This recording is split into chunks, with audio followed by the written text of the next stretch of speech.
जगह सीताफल कहते हैं, तो सीताफल के पत्ते की चटनी 2.5 किलो। आड़ू, अगर आड़ू के पत्ते मिल जाएं तो वो भी 2.5 किलो लगभग।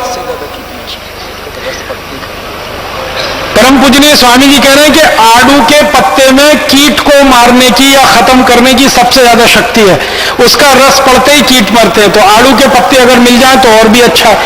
तो ये 5-6 तरह के पेड़ों के पत्ते आप ले लो, 2.5 किलो, इनको पीसकर 20 लीटर जानवरों के मूत्र में डालकर उबालना है, गर्म करना है, और इसमें थोड़ा उबालते समय आधा किलो से 750 ग्राम तक तंबाकू का पाउडर और डाल देना।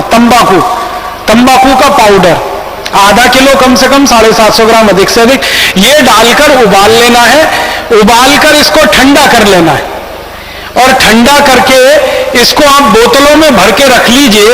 ये कभी भी खराब नहीं होता, ये कीटनाशक तैयार हो गया। अब इसको डालना कैसे, स्प्रे कैसे करना है? जितना कीटनाशक लेंगे उसका 20 गुना पानी। अगर 1 लीटर कीटनाशक लिया तो 20 लीटर पानी, 10 लीटर कीटनाशक लिया तो 200 लीटर पानी। जितना कीटनाशक आपका तैयार हो गया उसको अंदाजा लगा लीजिए आप, जितनी उसकी मात्रा तैयार हो गई उसका 20 गुना पानी उसमें मिला दीजिए। मिलाकर इसको आप खेत में छिड़क सकते हैं किसी भी फसल पर, और इसको छिड़कने का परिणाम यह है कि 2 से 3 दिन के अंदर, लगभग 48 से 72 घंटे के अंदर जिस फसल पर आपने स्प्रे किया उस पर कीट और जंतु आपको दिखाई नहीं देंगे। कीड़े और जंतु सब पूरी तरह से 2-3 दिन में ही खत्म हो जाते हैं, समाप्त हो जाते हैं। इतना प्रभावशाली ये कीटनाशक बनके तैयार होता है। ये बड़ी बड़ी विदेशी कंपनियों के कीटनाशक से सैकड़ों गुना ज्यादा ताकतवर है और एकदम फोकट का है। बनाने में कोई खर्चा नहीं है।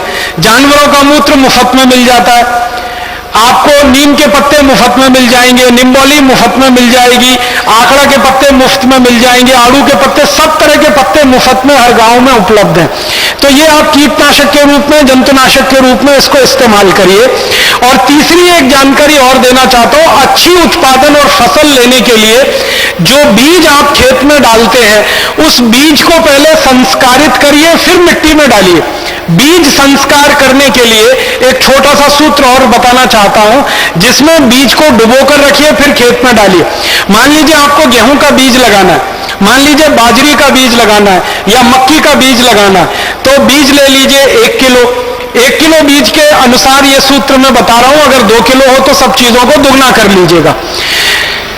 1 किलो जानवरों का गोबर ले लीजिए, किसी भी जानवर का हो, गाय का, बैल का, भैंस का, 1 किलो गोबर ले लीजिए और उसी जानवर का 1 किलो मूत्र ले लीजिए। गोबर और मूत्र को आपस में मिला दीजिए। फिर इसमें 100 ग्राम कलई चूना मिलाना है। कलई चूना आप समझते हैं जिससे पुताई करते हैं, चूने का पत्थर बाजार में आता है, 100 ग्राम का पत्थर खरीदेंगे 10-15 पैसे में मिल जाएगा। उस चूने के पत्थर को 1 दिन पहले पानी में डाल दीजिए, 2-3 लीटर पानी में। रात भर में वो पानी एकदम गर्म हो जाएगा, फिर ठंडा होकर चूना शांत होकर नीचे बैठ जाएगा, पानी ऊपर आ जाएगा।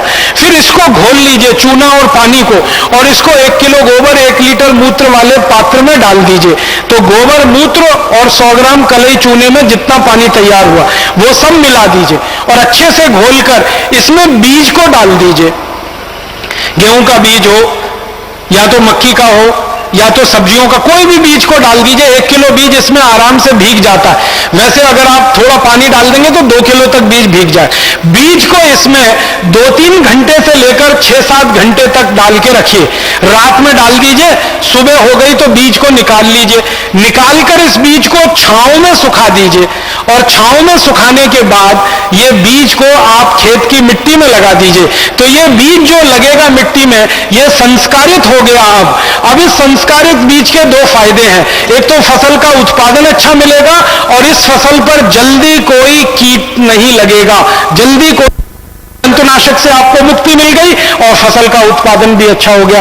तो बीज संस्कार करने का एक सूत्र है, कीटनाशक बनाने का एक सूत्र है और खाद बनाने का एक सूत्र है। इन 3 सूत्रों का भरपूर प्रयोग आप अपने खेत में करिए और अपने किसान मित्रों को, किसान भाइयों को ज्यादा से ज्यादा इसको बताइए।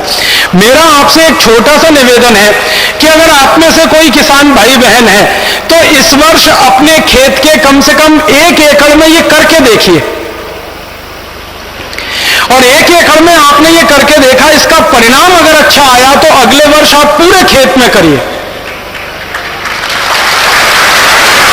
और ज्यादा अच्छा परिणाम आया तो पूरे गांव के खेत में करा दीजिए इसको, फिर पूरे जिले के खेतों में करा दीजिए। जैसे आप गांव-गांव जाकर योग प्राणायाम सिखाते हैं ना, वैसे गांव-गांव जाकर किसानों को ये सूत्र सिखाना शुरू कर दीजिए गोबर गोमूत्र की खाद का। तो योग प्राणायाम से तो शरीर दुरुस्त हो जाएगा, और ये गोबर गोमूत्र की खाद से उनका खेत अच्छा हो जाएगा, मिट्टी अच्छी हो जाएगी, तो सोने में सुहागे की स्थिति बन जाएगी। माने इधर शरीर स्वस्थ हुआ, उधर मिट्टी स्वस्थ हुई, उसमें से पैदा हुआ अनाज स्वस्थ मिला, उसमें से पैदा सब्जियां स्वस्थ मिली, उसमें से घास चारा अच्छा पैदा हुआ। घास चारा जानवर खाएंगे, दूध बढ़ेगा और उनकी बीमारियां कम होंगी। हम स्वस्थ भोजन खाएंगे, हमारी बीमारियां कम होंगी, डॉक्टरों का खर्चा बचेगा। तो सारे जड़ मूल से व्यवस्था का परिवर्तन शुरू हो जाएगा। और मेरा यह मानना है कि अगर एक गांव में एक किसान भाई ने भी ये कर लिया तो 1 साल के अंदर पूरा गांव इसको कर लेगा, इसकी पूरी गारंटी है। क्योंकि भारत के किसान इतने होशियार हैं, इतने अकल वाले हैं कि अच्छी चीज देखते हैं तो उसका पालन करने में वो बिल्कुल देरी नहीं करते। बस इतना ही आपको ये करना पड़ेगा कि जो सूत्र मैंने आपको हिंदी में बता दिया, आप इसका मराठी भाषांतर करके बताएंगे तो महाराष्ट्र के किसानों को और जल्दी और गहराई से ये बात अच्छे से समझ में आएगी। और किसान भाइयों को एक बात बताइए जो उनके दिमाग से भ्रम निकालना है। भारत के आधुनिक कृषि वैज्ञानिकों ने एक भ्रम किसानों के मन में डाल दिया है, वो भ्रम आप निकालिए। किसानों को यह समझाइए कि फसल का अच्छे से अच्छा उत्पादन सूरज की पड़ने वाली धूप से तय होता है, ना किसी दूसरी चीज से। जिस पौधे को धूप जितनी अच्छी मिलेगी, जिस पौधे को पानी जितना स्वच्छ और साफ मिलेगा, जिस पौधे को हवा जितनी अच्छी मिलेगी, उसका उत्पादन उतना अच्छा होगा। दूसरा, मिट्टी में से पौधा जो लेता